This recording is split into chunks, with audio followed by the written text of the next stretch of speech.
सावधान प्रारंभ करते हैं।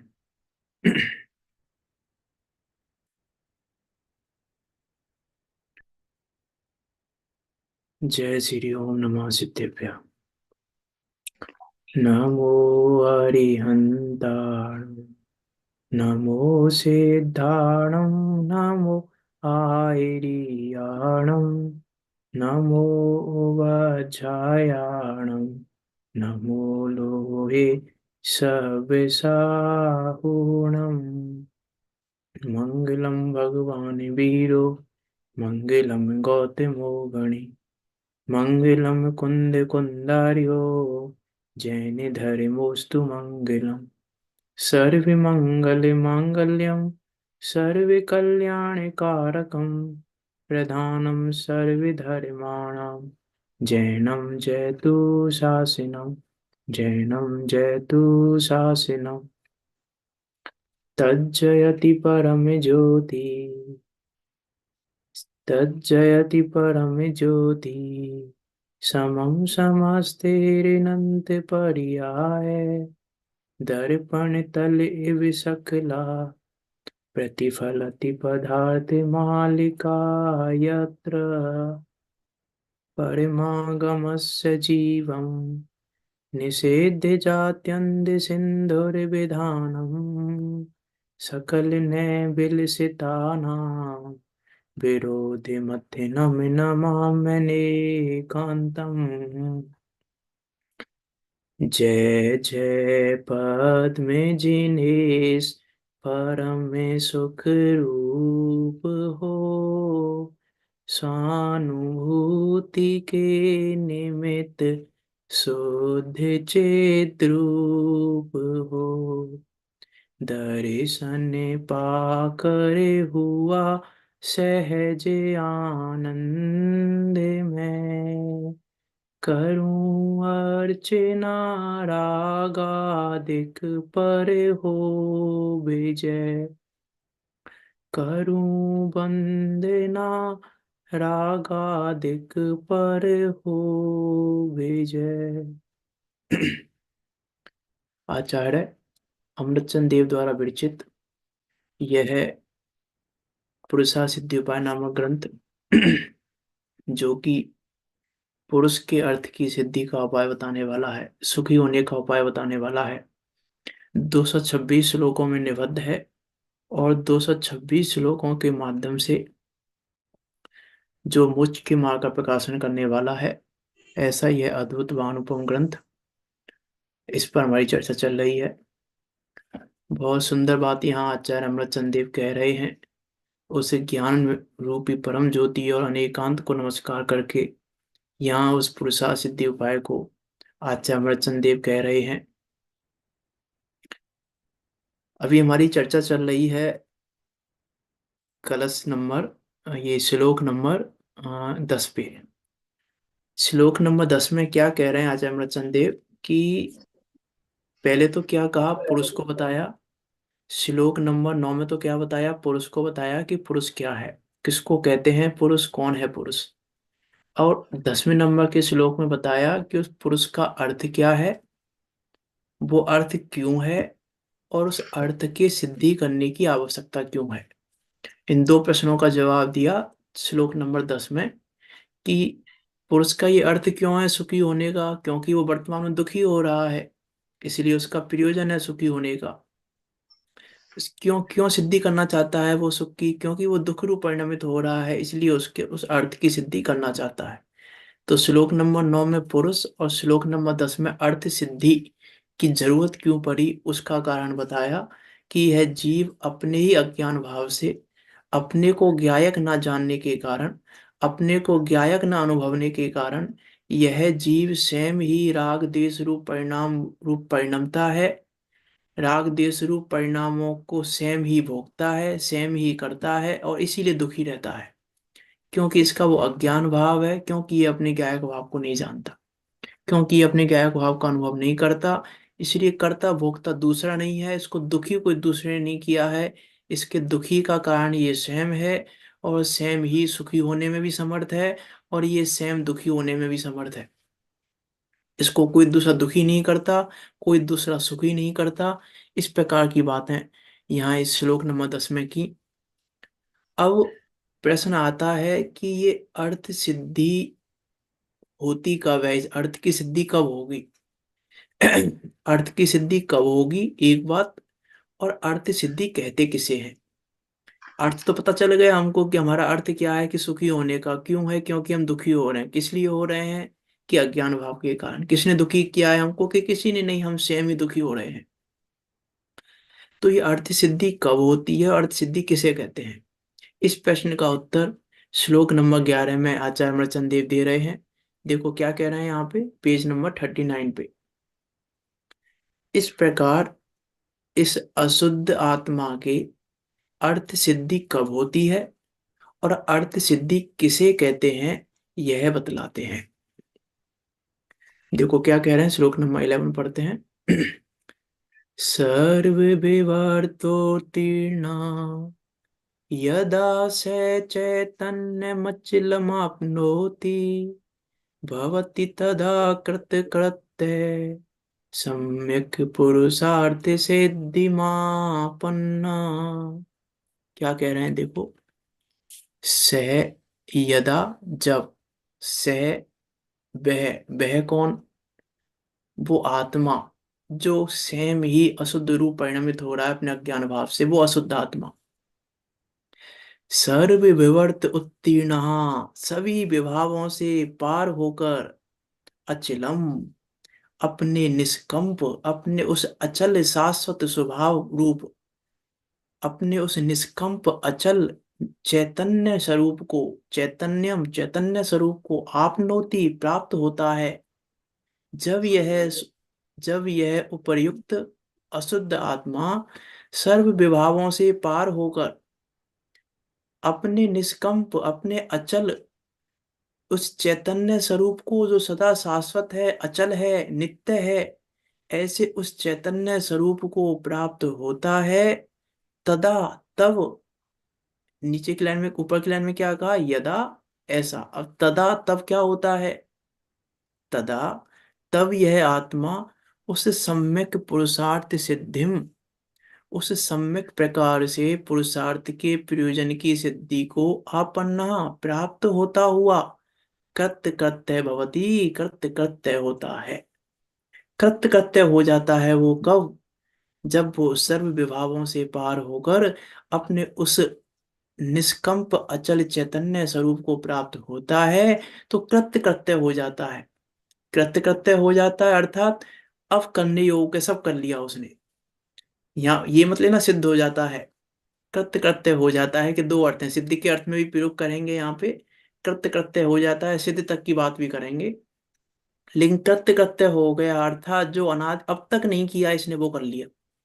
जो अनादि से लेके इसने अब तक नहीं किया, और जो करने योग्य था, करने योग्य क्या था, अपने ज्ञायक को जानना, वो करने योग्य कार्य था। उस करने योग्य कार्य को इसने कर लिया, इसलिए कृत्य कृत्य हो गया है।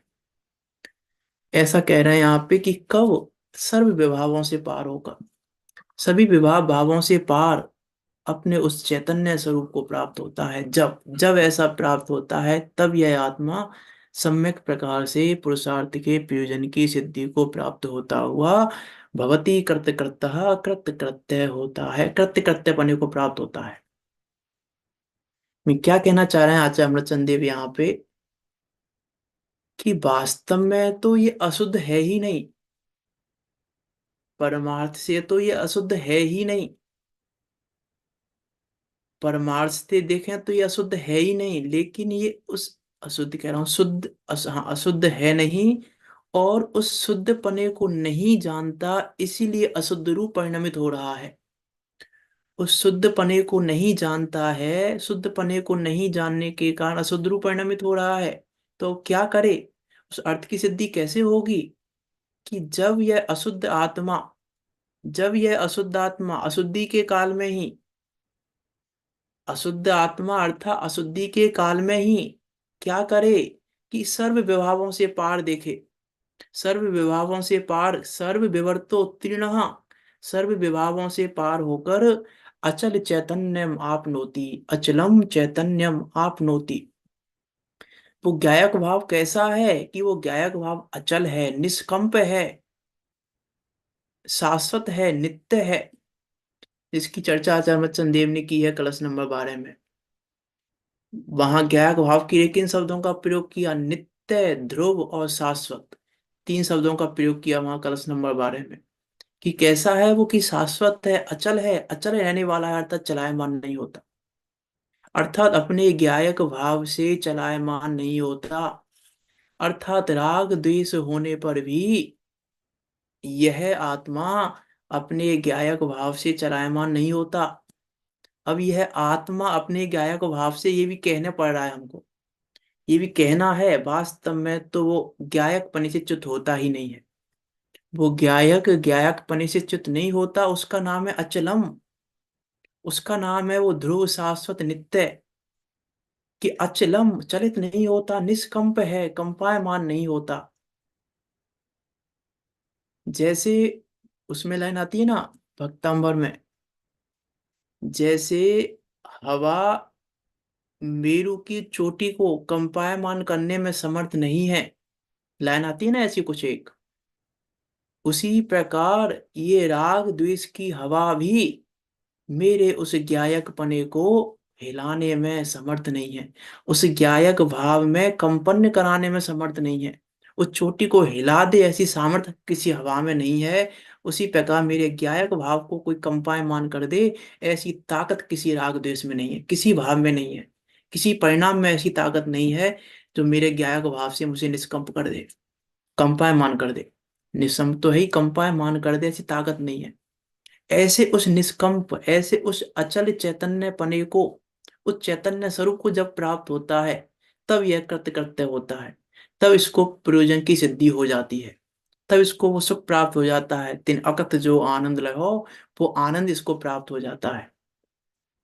आचार्य अमृतसन देव कहते हैं, अमृतसन देव ने लिखा ना, नहीं आचार्य कुंद कुंद देव ने लिखा, निजर अधिकार में है गाथा शायद, निजरा अधिकार में निजरा अधिकार में ही है, 206 नंबर की गाथा निजरा अधिकार में ही है। इसमें सदा रति बनते बन, इसमें सदा रुचि बनते रे, इससे ही हो जा तृप्त तू, उत्तम सौख हो जिससे तुझे। इसमें ही तृप्त हो जा, इसमें ही रतिवंत रहे, इसमें ही रुचिवंत रहे, इसी में रति कर, इसी की रुचि कर, इसी में तृप्त हो, बाहर कुछ तृप्त करने योग्य नहीं है। ऐसे उस चैतन्य स्वरूप को जब प्राप्त होता है, उत्तम सौख्य हो जिससे तुझे, जिससे तुझे उस सुख की प्राप्ति हो, जिससे तुझे तेरे उस प्रयोजन की सिद्धि हो। ये क्या प्रयोजन है? सुखी होने का प्रयोजन है। उस प्रयोजन की सिद्धि का एकमात्र यही उपाय है। उस प्रयोजन की सिद्धि का इस जगत में दूसरा कोई भी उपाय नहीं है। और वास्तव में तो वो सुख प्राप्त करना नहीं है, वास्तव में सुख प्राप्त होता नहीं है। उत्तम सौख्य हो जिससे तुझे, कि तुझे उत्तम सौख्य प्राप्त होगा, ये तो इसलिए कह रहे हैं अब तक प्राप्त नहीं हुआ, अब तक प्राप्त नहीं हुआ इसीलिए ये कथन है कि प्राप्त होगा। वास्तव में वो तो सदाकाल प्राप्त ही है। हमें पता नहीं था कि सुख है, इसीलिए दुखी हो रहे थे, इसलिए अब कहा कि सुख प्राप्त होगा। वास्तव में वो तो, ये उपचार का कथन है ये भी, कि सुख प्राप्त होगा तुझे, उत्तम सौख्य हो जिससे तुझे, उपचार का कथन है ये, कि तुझे वो उत्तम सुख की प्राप्ति होगी। वो लाइन आती है एक भरे पंडित जी की रचना में, प्राप्ति भी तो कही मात्र उपचार से, प्राप्य की प्राप्ति क्या वह सदा प्राप्त है, नित्य उद्धोत में अपना ज्ञायक प्रभु, अंतरंग में विराजे सहज आप्त है। अरे प्राप्य की प्राप्ति क्या, वो तो सदाकार प्राप्य है, सदाकार प्राप्त है। प्राप्य की प्राप्ति क्या वह सदा प्राप्त है, वो ज्ञायकपना, वो सुखपना सदा प्राप्त है, सदा काल प्राप्त है। ऐसा है। ऐसे उस चैतन्य स्वरूप को जब प्राप्त होता है, ऐसे उस चैतन्य स्वरूप को जब जानता है, तब कृत कृत्य होता है, तब इसके उस प्रयोजन की सिद्धि होती है। ये आचार्य मर्चन यहाँ कह रहे हैं, तब सिद्धि होगी, उसके बिना सिद्धि नहीं होगी। क्योंकि उस अर्थ की सिद्धि कराने वाला दूसरा कोई है नहीं। उस अर्थ की सिद्धि कैसे होगी कि अर्थ की सिद्धि एकमात्र उस ज्ञायक के अनुभव से ही होगी, और दूसरा कोई अर्थ सिद्धि कराने वाला नहीं है। कि ज्ञायक के आश्रय से क्यों होगी? क्योंकि वो ज्ञायक स्वयं ही अर्थ की सिद्धि करने वाला है। अचमरचंद देव ने लिखा है समय सार में, बहुत फेमस कलश है, कलश है, सबको याद होगा। निजराधिकार में है शायद वो कलश भी, 144 नंबर का। अचिंत्य शक्ति चिन्मात्र देवा, नहीं, अचिंत्य शक्ति स्वयमेव, स्वयमेव है, कहीं से शक्ति प्रकट नहीं करनी है। अचिंत्य शक्ति स्वयमेव देवा, चिन्मात्र चिंता मणिरेश यस्मात्, सर्वार्थ सिद्धात्मतया विदत्ते, ज्ञानी किमन्यस्य परिग्रहण। सर्वार्थ सिद्धात्मतया विदत्ते, जिसके आश्रय से सर्व अर्थों की सिद्धि होती ही है, उस ज्ञायक के आश्रय से कैसा है? अचिंत्य शक्ति वाला है। उसकी शक्ति का क्या चिंतन करें? अचिंत्य शक्ति वाला है। चिन्मात्र चिंता मणि रेस यस्मात्, अरे वो तो चिंतामणि की तरह, क्या क्या क्या करें अब हम? कोई राग द्वेष, कोई भाव किसी पे कुछ रहता ही नहीं उस गायक को जानने पर। उस चैतन्य स्वरूप की यहाँ बात कर रहे हैं, उस अचल अचल निष्कंप चैतन्य स्वरूप की यहाँ बात कर रहे हैं, उस गायक की यहाँ बात कर रहे हैं। जब जब उस गायक पने को प्राप्त होता है तब होगी सिद्धि, उसके बिना नहीं होगी। क्या कह रहे हैं? सर्व विवर्तोत्तीर्णा यदा से, पहले तो सर्व विभावों से पार हो, सर्व विभावों से पार देखना, सर्व विभावों से पार देखने के बाद चैतन्यम अचलम आपनोति, उस अचल निष्कंप चैतन्य पने को प्राप्त होता है। तब होता है जब सर्व विभाव भावों से पार देखेगा। ये कह रहा है यहाँ पे, जब सर्व विभावों से पार हो जाएगा और अपने को अचल चैतन्य पना देखेगा, अपने को उस ज्ञायक रूप देखेगा, जिस ज्ञायक रूप की चर्चा करके आए हैं, उसको जब देखेगा, जब उस भूतार्थ का आश्रय लेगा, सर्व विभावों से पार होकर जब उस भूतार्थ का आश्रय लेगा, तब तदा तब सम्यक पुरुषार्थ सिद्धि महापन्नम, तब क्या होगा? सम्यक प्रकार से पुरुषार्थ की सिद्धि को आप आपन्नम प्राप्त होगा। और क्या होगा? प्राप्त होने के बाद कृत कृत्य हो जाएगा, कृत कृत्य हो जाएगा, ऐसा वो आनंद उत्पन्न होगा। ऐसे उस आनंद की यहाँ बात कर रहे हैं, तब वो राग द्वेष मिटेगा, उसके बिना राग द्वेष नहीं मिटेगा। राग द्वेष मिटाने के विकल्प राग द्वेष नहीं मिटाएंगे। राग द्वेष मिटाने का पुरुषार्थ राग द्वेष नहीं मिटा पाएगा। हम राग द्वेष मिटाने का पुरुषार्थ कर रहे हैं, ये तो झूठी बात है। क्योंकि राग द्वेष को मिटाने की सामर्थ्य नहीं है हमें। हमें किसकी सामर्थ्य है? कि वो राग द्वेष उत्पन्न ना हो, ऐसी अचिंत्य शक्ति वाला हूं मैं, कि राग द्वेष उत्पन्न ही नहीं होता। वास्तव में तो आत्मा के आश्रय से विकारी भाव मिटते हैं, विकारी भाव नष्ट होते हैं, ये बात ही झूठी है कि आत्मा के आश्रय से विकारी भाव नष्ट होते हैं। क्यों? क्योंकि विकारी भाव तो प्रति समय नष्ट हो ही रहे हैं, कोई जुड़ के नहीं रख रहे। प्रति समय आ रहे हैं, प्रति समय नष्ट भी हो रहे हैं। लेकिन उस आत्मा के आश्रय से, उस ज्ञायक के आश्रय से उत्पन्न ही नहीं होते, तब कृत्य होता है। उत्पन्न ही नहीं होते, अब वो राग द्वेष उत्पन्न ही नहीं होंगे, तब तेरे प्रयोजन की सिद्धि होगी। ये कह रहे हैं, जब तेरे उस प्रयोजन की सिद्धि होगी, जब वो राग द्वेष उत्पन्न नहीं होंगे, जब उपर्युक्त अशुद्ध आत्मा सर्व विभावों से, ये तो पढ़ लिया अनुवाद, टीका पर चलते हैं। क्या कह रहे हैं? से यदा सर्व विवर्तोत्तीर्णं चैतन्यम अचलम आपनोति तदा कृत्य कृत्य भवति।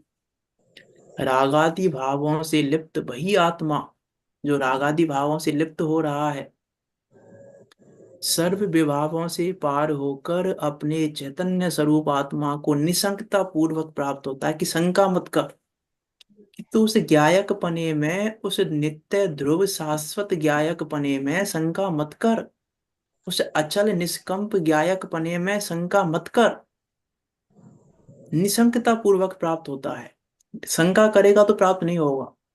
कि पता नहीं, मैं आत्मा को जान तो लूं लेकिन राग द्वेष नहीं मिटा तो, मैंने आत्मा को जान तो लिया लेकिन सम्यक दर्शन नहीं हुआ तो, कि शंका मत कर।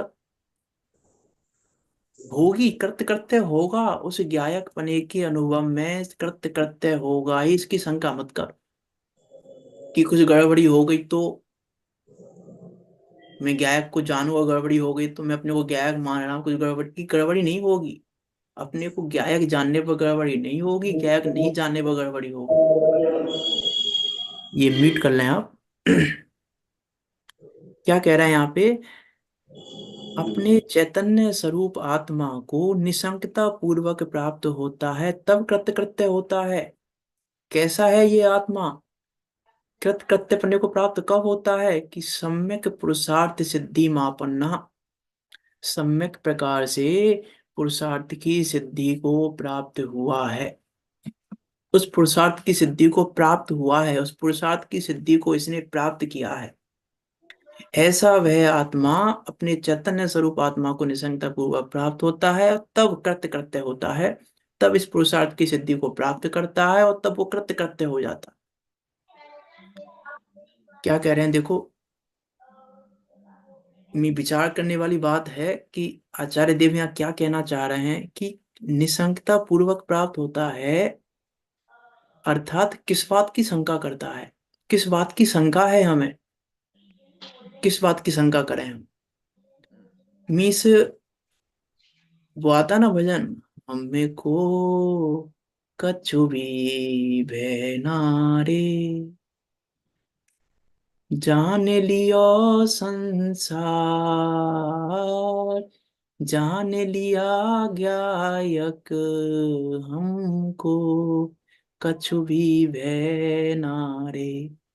ओ हमें को कछु भी शंका ना रे, हमें कोई शंका नहीं है, शंका मत कर।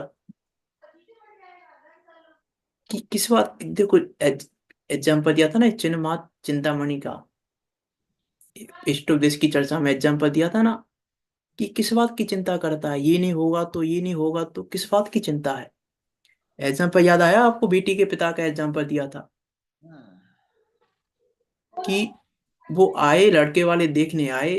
अब बेटी का पिता पूरा बहुत पैसे वाली पार्टी है, अब छोड़ भी नहीं सकते और ये इतना दहेज मांग रहे हैं। पत्नी के पास गया तो पत्नी ने बोला हाँ बोल दो, 50 लाख मांग रहे हैं, हाँ बोल दो। बोला कहाँ से आएगा? बोला चिंतामणि मिली है मुझे, चिंतामणि है हमारे पास। अब वो वहां जाके बोल रहा है 50 लाख ठीक है। वो बोले भैया अभी 1 मिनट पहले तो यहाँ का नहीं कर रहा था, अभी कैसे 50 लाख बोल रहा है? उनको डाउट हो गया, बोला ऐसे ही बोल रहा हो कहीं, क्या पता। बोले अब 50 लाख नहीं, अब हम 1 करोड़ लेंगे। तो बोला बस 1 करोड़? 2 करोड़, 2 करोड़ दिए तुम्हारे लिए। कि नहीं 2 करोड़ तो ठीक है लेकिन हमें इस गांव में नहीं करेंगे, हम बड़े शहर में बड़े से होटल में, बस जितने बड़े होटल में करना उतने बड़े होटल में करो। नहीं हमें हर मेहमान को आपको 1 किलो चांदी भी देनी पड़ेगी, चांदी का सिक्का देना पड़ेगा। कि बस 1 किलो चांदी, सोने का सिक्का दिया, सबको 1 1 किलो सोना देंगे हम। ये ताकत कहाँ से आ रही है ये? ऐसे ही यहाँ पर कह रहे हैं कि किस बात की चिंता है तुझे? कि राग द्वेष रह गया, बस राग द्वेष तो चुटकी में जाएगा। सम्य दर्शन हुआ कि बस सम्य दर्शन मांग रहा है, बस सम्य दर्शन क्या चीज है? केवल ज्ञान नहीं हुआ तो बस केवल ज्ञान में संतुष्ट हो रहा है। अरे ये तो केवल ज्ञान से भी कुछ अद्भुत है गायक, केवल ज्ञान से भी कुछ अद्भुत है, उस सम्य दर्शन से भी कुछ अद्भुत है। कहाँ सम्य दर्शन? बस इतना सा मांग रहे हो, बस सम्य दर्शन मांग रहे हो गायक से। वो चिंतामणि चिन्ह अचिंत्य शक्ति वाला है, चिन्ह मात्र है, चिन्ह मात्र चिंतामणि है, उससे सम्य दर्शन मांग रहे हो, केवल ज्ञान मांग रहे हो। इतना छोटा, जैसे वो उससे चांदी मांग रहा है, जैसे वो उससे ये मांग रहा है, वो मांग रहा है। क्या मांगना, वो तो ऐसा अचिंत्य शक्ति वाला है। उस अचिंत्य शक्ति गायक से क्या मांगे हम, किसमें संतुष्ट हो हम? हम नहीं है संतुष्टि, हम संतुष्ट नहीं होंगे। बस इतने से काम नहीं, बस जो भी होगा वो बस है, इतना बस, इससे क्या होगा? इससे भी कुछ बढ़कर है वो गायक। उस चैतन्य स्वरूप को जब प्राप्त होता है, उसकी बात है, वो आनंद प्रकट होता है। वो आनंद वहां प्रकट होता है जिस आनंद की बात कर रहे हैं, कि चैतन्य सुख प्राप्त होता है ना, वो आनंद प्राप्त होता है। वो आनंद भी अनुपम है, अचिंत्य है वो आनंद भी, उस चैतन्य स्वरूप को प्राप्त होता है। अब हमें लगता ही नहीं है आनंद मिलेगा हमें। हमको तो लगता है कि आनंद भोगों से मिलेगा, आत्मा को जाने से क्या आनंद मिलेगा। अब हमको ऐसा लगे, मैं हमको शंका है। यहाँ क्या है, निशंकता पूर्वक प्राप्त होता है, वो शंका नहीं करता। हमको शंका है, हमने आत्मा जाना, हमने हमने मान लिया हम गायक हैं, और कुछ कुछ हुआ तो है नहीं। कि कुछ होगा क्या? कुछ नहीं होगा। क्या होगा? उसके पास चिंतामणि आ गई तो क्या हो गया? अभी भी वही है उसके पास, सब कुछ वही है। लेकिन कुछ सामर्थ आ गई उसमें, उस व्यक्ति में सामर्थ आ गई ये कहने की कि बड़े से बड़ा होटल करो, सोना देंगे हम, चांदी की क्या बात है, वो सामर्थ आ गई उसमें। वो सामर्थ प्रकट होती है, वो आनंद प्रकट होता है जब, यदा, यदा चैतन्यम अचलम आपनोति, जब उस अचल चैतन्य स्वरूप को प्राप्त होता है, तब, तब अर्थ की सिद्धि होती है। उसके बिना अर्थ की सिद्धि नहीं होती। और वो भी कैसा? निसंगता पूर्वक प्राप्त होता है। यहाँ तो पंडित टोडरमल जी क्या कह रहे हैं, निसंगता पूर्वक प्राप्त होता है, शंका पूर्वक नहीं। शंका पूर्वक तो प्राप्त ही नहीं हुआ। यदि उसको चिंतामणि पर शंका है, तो वो नहीं, उसके पास सामर्थ्य नहीं है कहने की कि बड़े से बड़ा होटल कर लो। उसके पास सामर्थ्य नहीं है ये कहने की कि नहीं, चांदी नहीं सोना देंगे हम। यदि उसको चिंतामणि पर शंका है, पता नहीं, पत्थर सा लग रहा है ये, पता नहीं चिंतामणि है कि नहीं है। निसंगता पूर्वक चिंतामणि प्राप्त की है उसने, निसंगता पूर्वक। वो अचिंत्य शक्ति वाला गायक उसने निसंगता पूर्वक प्राप्त किया है। तब उसको वो आनंद प्रकट हुआ है, तब उसके वो राग द्वेष दूर हुए हैं, तब उसको उस अर्थ की सिद्धि हुई है, तब वो कृत्य कृत्य हो गया। अरे आज तो मैं कृत्य कृत्य हो गया, मुझे वो चिंतामणि मिल गई। वो कृत्य कृत्यपना प्राप्त हुआ है, कब प्राप्त हुआ है? जब, जब यदा, यदा अचलम आपनोति, अचलम चैतन्यम आपनोति, जब उस अचल निष्कंप चैतन्य स्वरूप को, उस ज्ञायक स्वरूप को प्राप्त होता है, तब ऐसे उस अर्थ की सिद्धि होती है। ये यहाँ पर कह रहे हैं आचार्य मृत्संदेव। देखो भावार्थ पे चलते हैं। क्या कह रहे हैं देखो, जब यह आत्मा सपर भेद विज्ञान से शरीर आदिक पर द्रव्य को भिन्न जाने। आप देखो यहाँ एक प्रोसेस बता रहे हैं पूरी। बताना तो वही है, बताना तो वही है, ज्ञायक का आश्रय यहाँ पे भी। लेकिन पहले यहाँ से अलग हो, फिर यहाँ से अलग हो, फिर यहाँ से अलग हो, फिर वहां पहुंच, फिर वहां से वहां पहुंच, वो स्टेप बताएंगे यहाँ पर। वो स्टेप यहाँ भावार्थ में बता रहे हैं। क्या कह रहे हैं कि वास्तव में तो देखो, वो गायक ऐसा है, उसे गायक को किसी की आवश्यकता नहीं है। उसे गायक को किसी की आवश्यकता नहीं है, वो एक गायक अपने आप में समर्थ है, पूरी तरीके से समर्थ है। अरे स्वयंभू है, स्वयंभू है ना, स्वयंभू लिखा है, स्वयंभू शब्द के आया ना, स्वयंभू है। वो उस गायक की बात हो रही है, उस गायक पने को जब प्राप्त होता है, उस स्वयंभू पने को। अभी हमें शंका है स्वयंभू, अपने स्वयंभू होने पर अभी हमें शंका है, इसलिए निसंगता पूर्वक प्राप्त नहीं हो पा रहे हम। निसंगता पूर्वक प्राप्त नहीं कर पा रहे, क्यों? क्योंकि हमें शंका है, हमें लगता है स्वयंभू, स्वयंभू तो भगवान है, हम कहाँ हैं? स्वयंभू तो भगवान है ना, हम कहाँ हैं स्वयंभू? कि अरे तुम भी स्वयंभू हो, ऐसा ही प्रभु मैं भी हूं। अंतर कहाँ है? अंतर है कहाँ? वो अंतर दिखाई ही नहीं देता है। अंतर कहाँ है भगवान में, मुझ में अंतर है ही नहीं। कि अरे पर्याय में तो अंतर है ना, अभी वो सिद्ध पर्याय, हमारी जो संसार पर्याय कि नहीं है अंतर। इससे आचार्य अमृतचंद देव ने लिखा कि अंतर दिखता ही नहीं है मुझे, कैसे अंतर देखूं? यहाँ उस उसकी बात हो रही है। जो अंतर है वो है, मैं उसकी बात नहीं कर रहा हूँ, मैं ये नहीं कह रहा हूँ सिद्ध हो गए। अंतर जो है वो है, लेकिन वो अंतर दिखाई नहीं देता है, ऐसा वो गायक हूं मैं तो वो गायक हूं जिसमें सिद्ध में और मुझ में अंतर ही नहीं दिखाई देता, अंतर है ही नहीं, रंच मात्र भी अंतर नहीं है। तब कह पाएंगे ऐसा ही प्रभु मैं भी हूँ। तब हूं मैं ऐसा। अरे भगवान बता रहे हैं ना, भगवान की वीतराग की मुद्रा बता रही है कि मैं आज तक राग द्वेष रूप नहीं हुआ। वो भगवान की मुद्रा कह रही है, सब कुछ कह रही है भगवान की मुद्रा। मैं कहाँ राग द्वेष करके बैठा हूँ, कहाँ कर्तृत्व करके बैठा हूँ, कहाँ ममत्व करके बैठा हूँ। वो भगवान की वीतराग की मुद्रा सब बता रही है कि मैं, जैसे मैं अचल ज्ञायक स्वरूप में प्राप्त हूँ, वैसे तुम भी अपने अचल ज्ञायक स्वरूप में प्राप्त हो। प्राप्त हो, जानते नहीं हो बस। अंतर कितना है, बस भगवान जानते हैं और मैं जानता नहीं हूं, अंतर इतना है। हूं तो मैं भी, हूं तो मैं भी वही जो भगवान है। वह आता है, मैं वह हूं जो है भगवान। क्या आती है वो लाइन, मैं वह हूं जो है भगवान, जो वे हैं वो मैं भगवान, वो मैं हूं भगवान। मैं वही हूं, मैं, अंतर नहीं है। अंतर देखना ही मूर्खता है। हम अंतर देख रहे हैं कि नहीं, अंतर तो है भगवान में हमें, कि कोई अंतर नहीं है तुम में और भगवान में। क्या अरिहंत में और हमें कोई अंतर नहीं है, कि नहीं कोई अंतर नहीं है। कि वो तो केवल ज्ञान, नहीं केवल ज्ञान को प्राप्त नहीं है, वो ज्ञायक पने को प्राप्त है। केवल ज्ञान को प्राप्त नहीं है, वो ज्ञायक पने को प्राप्त है, और ज्ञायक पने को मैं, कोई अंतर नहीं है। सिद्ध भगवान में हमें कोई अंतर नहीं है, सिद्ध भगवान भी ज्ञायक पने को प्राप्त है, मैं भी ज्ञायक पने को प्राप्त हूँ। कोई अंतर ही नहीं है। उस चैतन्य स्वरूप को, वो है निष्कंप, वो है अचल, वो अचल गायक है, वो अचल चैतन्य स्वरूप है। उस चैतन्य स्वरूप को जब प्राप्त होता है, क्या कह रहे हैं देखो, भावार्थ पे चलते हैं हम तो। जब यह आत्मा सपर भेद विज्ञान से शरीर आदि पर द्रव्य को भिन्न जाने, कि पहले तो इन परद्रव्यों से अपने को भिन्न जान, क्योंकि परद्रव्यों से अपने को भिन्न नहीं जानता, परद्रव्यों में अपनापन करता है, इसीलिए तेरी राग द्वेष की मान्यता खड़ी होती है। इसीलिए तू अपने को ज्ञायक नहीं जान पाता, क्योंकि तू पर द्रव्यों से अपने को भिन्न ही नहीं जान रहा। तू तो अपने को शरीर मान के बैठा, ज्ञायक कैसे मानेगा।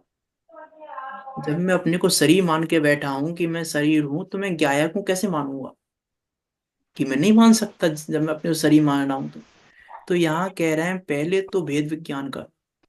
कि क्या भेद विज्ञान कर, कि स्व और पर का भेद विज्ञान कर, कि तू इन पर द्रव्यों से सदा काल भिन्न है। सदा काल भिन्न है, सदा काल भिन्न जानेगा तब भिन्न होगा, ऐसा नहीं, भिन्न ही है। तो यहाँ कह रहे हैं पहले भिन्न जान। कि भिन्न जानने से क्या होगा, कि भिन्न जानेगा तब यह भला इष्ट और यह बुरा अनिष्ट, ऐसी बुद्धि का त्याग हो जाएगा। ऐसी बुद्धि का त्याग हो जाएगा कि ये इष्ट है, ये अच्छा है, ये बुरा है। ये अच्छे बुरे की मान्यता कहाँ से आ रही है, अच्छे बुरे की मान्यता आ रही है कि ये अब स्वयं को स्वयं नहीं जानता, पर को पर नहीं जानता, पर को स्वयं मानता है। इसीलिए जब प्रतिकूल परिणमन होता है तो इसको बुरा लगता है, अनुकूल परिणमन होता है तो इसको अच्छा लगता है। जब इसके परिणाम अच्छे हो रहे हों तो इसको लगता है बहुत अच्छा, और जब इसके परिणाम बुरे हो रहे हो तो इसको लगता है कि बहुत बुरा हूं मैं। नहीं लगता हमको, जब हमारे परिणाम बहुत अच्छे हो रहे हो तो हमको लगता है हम तो बहुत अच्छे हैं, और जब हमारे परिणाम बुरे हो रहे हो तो हमको लगता है कि हमारे परिणाम तो बहुत बुरे हैं। लेकिन तू उन परिणामों का भी ज्ञाता है, तू ये नहीं जानता। इसीलिए तू अपने को ज्ञाता देख, अपने को ज्ञायक देख, इनसे भिन्न जान अपने को, कि मैं भिन्न हूं इनसे, ये जान। क्या कह रहे हैं, शरीर आदिक पर द्रव्य को भिन्न जाने। अब शरीर आदिक में क्या क्या लेना, कि द्रव्य कर्म नौ कर्म सब, पूरा कर्म ले लेना। द्रव्य कर्म नौ कर्म भाव कर्म सब कुछ,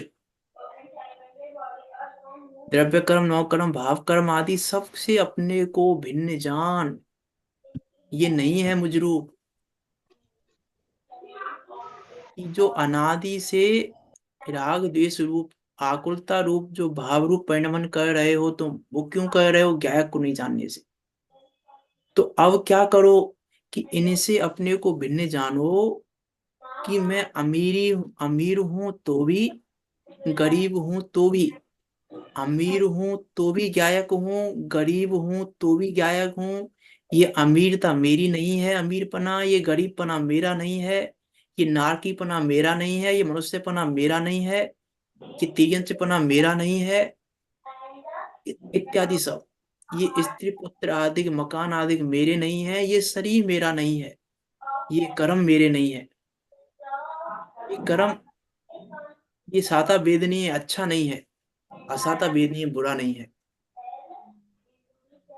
साता वेदनीय अच्छा नहीं है और असाता वेदनीय बुरा नहीं है।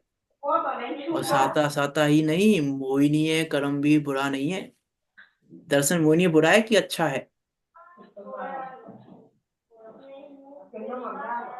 दर्शन मोहिनीय कर्म अच्छा है कि बुरा है? अच्छा है ना बुरा है, हाँ, वो तो कुछ भी है नहीं। ना, अच्छा कि है हमको क्या लग रहा है, दर्शन मोहिनीय के बुरा कारण है। हम संसार में रह रहे हैं, ये दर्शन मोहिनी मिट जाए, ये दर्शन मोहिनी मिट जाए एक बार, तो हमारा संसार का अभाव हो जाए। दर्शन मोहिनी के कारण, कि दर्शन मोहिनी के कारण तुम संसार में नहीं हो, पहले ये जानो। ये कह रहे हैं यहाँ, पहले अपने को दर्शन मोहिनी से भिन्न जानो, कि दर्शन मोहिनी रूप नहीं हो तुम। अपने को दर्शन मोहिनी से भिन्न जानो, भिन्न जान पहले तो। जब दर्शन मोहिनी से अपने को भिन्न जानेगा, तो दर्शन मोहिनी का सद्भाव बुरा नहीं लगेगा, और दर्शन मोहिनी का भाव तुझे अच्छा नहीं लगेगा। वहां राग द्वेष खड़ा नहीं होगा। दर्शन मोहिनी है तो देशपना, और दर्शन मोहिनी का अभाव हो गया तो अब बढ़िया हो गया, दर्शन मोहिनी चला गया, दर्शन मोहिनी का अभाव हो गया, तो फिर वहां राग कर लेगा। दर्शन मोहिनी रहेगा तो द्वेष करेगा, और दर्शन मोहिनी का अभाव हो जाएगा तो राग करेगा। तो तू अपने को दर्शन मोहिनी से भिन्न जान, तो ये राग द्वेष खड़ा ही नहीं होगा। है तो भी चिंता नहीं है हमको, दर्शन मोहिनी तो है कि है, दर्शन मोहिनी है, हमें चिंता नहीं है। लेकिन क्यों चिंता नहीं है? कि मैं तो गायक हूँ, मैं तो अभी भी गायक हूँ, और दर्शन मोहिनी का भाव हो जाएगा तब भी गायक ही रहूंगा, तो चिंता किस बात की? मैं दर्शन मोहिनी की चिंता क्यों करूं? मैं क्यों चिंता करूं दर्शन मोहिनी है की? कि दर्शन मोहिनी है, दर्शन मोहिनी है, दर्शन 70 कोड़ा कोरी बनती, 70 कोड़ा सूरी बनती है, कि मैं 70 कोड़ा कोरी की मुझे चिंता नहीं है। 70 कोड़ा कोरी की चिंता नहीं है, कि हाँ 70 कोड़ा कोरी की चिंता नहीं है, क्यों? क्योंकि मैं तो वो चिंतामणि हूँ। गायक हूँ मैं तो गायक। मैं तो वो चिंतामणि हूँ, चिन्मात्र चिंतामणि हूँ मैं तो वो। मैं तो वो गायक हूँ, मुझे चिंता 70 कोड़ा कोरी रहे तो भी मैं गायक हूँ। और जिस 70 कोड़ा कोरी का हमको भय है, वो 70 कोड़ा कोरी उस अचल निष्कंप चैतन्य स्वरूप को प्राप्त होने पर फूंक की तरह उड़ते हैं। 70 कोड़ा कोरी क्या है? एक फूंक में उड़ जाएंगे 70 कोड़ा कोरी तो। कर्म थर थर कांपते हैं, स्वभाव सन्मुखता लगकर कर्म थर थर कांपते हैं, सहज ही भागते हैं, रुकते ही नहीं है, अपने आप भागते हैं। क्या चिंता करें 70 कोड़ा कोरी की? करे मोहिनी सर, हम तो 70 कोड़ा कोरी बनवाता, 70 कोड़ा कोरी बन जाएगी, कि बंधने दो, 70 कोड़ा कोरी बन रही है तो पहले अपने को क्या है कि जहाँ चिंता मत कर, बन रही 70 कोड़ा कोरी बन रही है कि 20 कोड़ा कोरी बन रही है तेरी, तू अपने को पहले में पहले ज्ञायक जान। इसलिए लिखा, मर पच के भी अपने को ज्ञायक जान। एक बार पड़ोसी होकर, किसका पड़ोसी होकर? शरीर का पड़ोसी होकर ही नहीं, अपने से पर सब कुछ का पड़ोसी बनकर एक बार अपने उस ज्ञायक का अनुभव तो कर। मर पच के भी, जैसे बनी तैसे एक बार उस ज्ञायक का अनुभव कर, चिंता मत कर, शंका मत कर, निसंगता पूर्वक प्राप्त होगा, शंका से प्राप्त नहीं होगा, ये कह रहे हैं यहाँ पे। तो क्या कह रहे हैं पहले? भेद विज्ञान से, समय तो हो ही गया।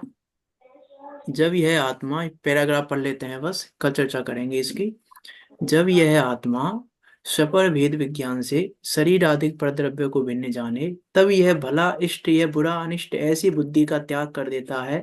कारण कि जो कुछ भी भला बुरा होता है वह सब अपने परिणामों से ही होता है, परद्रव्य के करने से भला बुरा नहीं होता। इसलिए सर्व परद्रव्यों में राग द्वेष भावों का त्याग कराना है उनको। राग द्वेष के त्याग कराने की बात बता रहे हैं, प्रोसेस बता रहे हैं, राग द्वेष का त्याग कैसे होगा, त्याग कैसे होगा नहीं बता रहे वो। वास्तव में तो उत्पन्न कैसे नहीं होंगे वो ये बता रहे हैं, कि राग द्वेष उत्पन्न कैसे नहीं होंगे वो बता रहे हैं उस ज्ञायक को देखने पर। इसलिए अब पंडित टोडरमल जी ने लिखा ना, अब सर्व प्रकार से अवसर आया, ये अवसर चूकने योग्य नहीं है। ऐसा उस ज्ञायक पने को आचार्य अमृतचंद देव हमें दिखा रहे हैं। अब सर्व प्रकार से अवसर आया है उस ज्ञायक को देखने का, ज्ञायक को जानने पर, यह अवसर चूकना योग्य नहीं है। विचार करें हम वास्तव में। देखो आज ये भजन लिखा था, आया है अब सर निज को लखेंगे, प्रभु सम ही मैं हूँ गायक भजेंगे।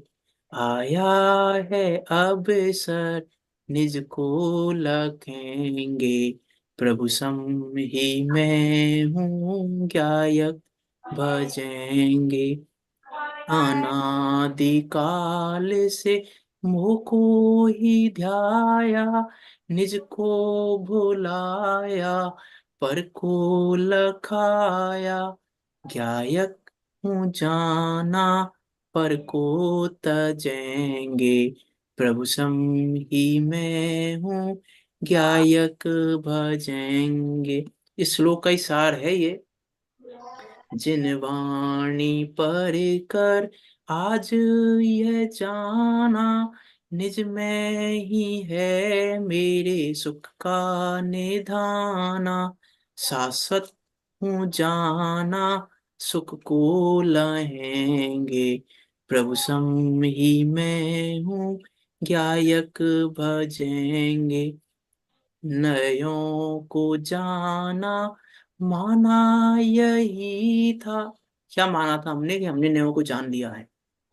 नयों को जाना, माना यही था, आभास धरे कर जाना नहीं था।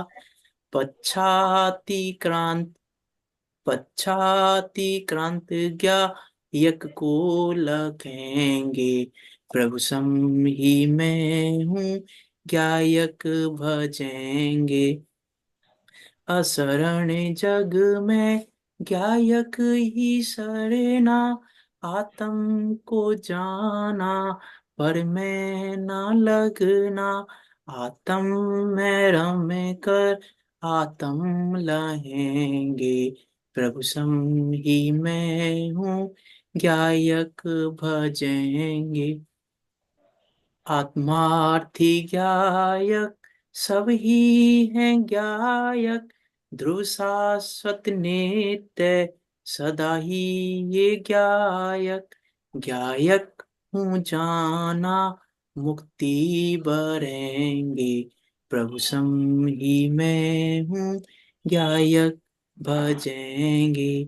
आया है अवसर गायक लखेंगे, आया है अवसर निज को लखेंगे, प्रभु सम ही मैं हूँ गायक भजेंगे, प्रभु सम ही मैं हूँ गायक भजेंगे।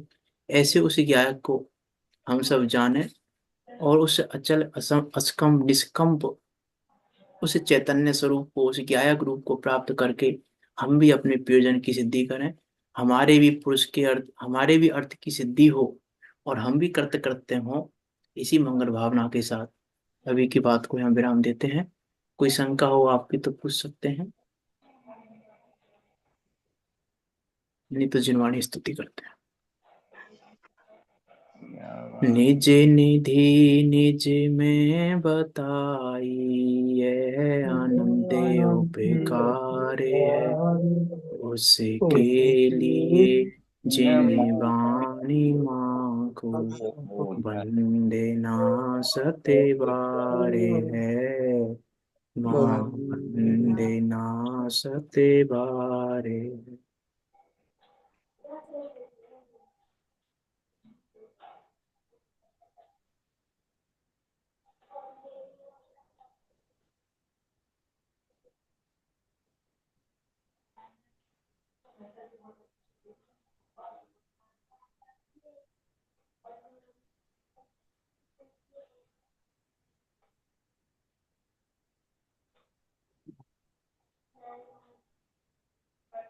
प्रियदास मई जिनवाणी माता की माता की जय। महान जैन